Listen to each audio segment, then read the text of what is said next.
না, আমি আসলে তেমন কিছু বলব না। কিন্তু এই যে আনোয়ার টিভি আছে না? মানে এনারা কোন লেভেলে ট্রোল করতে পারে জিনিসগুলাকে, ঠিক আছে? আ কথা যদিও সত্যি যে হাসিনা রূপে ফিরেছে বিএনপি সরকার, ভিন্ন মত হলেই চলছে গ্রেফতার।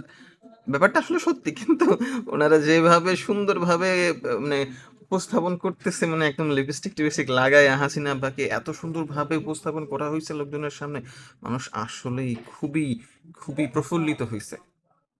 স্পেশালি আমি এই যে অনেকে বলে আনোয়ার টিভি হলো গিয়ে ফেক অ্যান্ড ওই এআই দিয়া বানানো। ভাই হোক না, তাতে সমস্যা কি? লোকজনের মনোরঞ্জন তো হইতেছে। লোকজন তো ভালোবাসতেছে, তাই না? তাতেই অনেক। আচ্ছা, আপনারা কি মনে করেন হাসিনা কি আসলেই ফিরছে?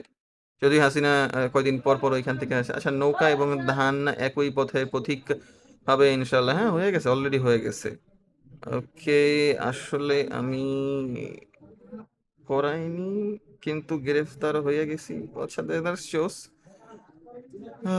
চুল ছাল নিয়ে হাসিনা গ্রেফতার কথা না কথা, a lot of people are saying a lot of things, কিন্তু আমার মতে এটা খুবই ভালো একটা ইমপ্রুভমেন্ট বিএনপির পক্ষ থেকে।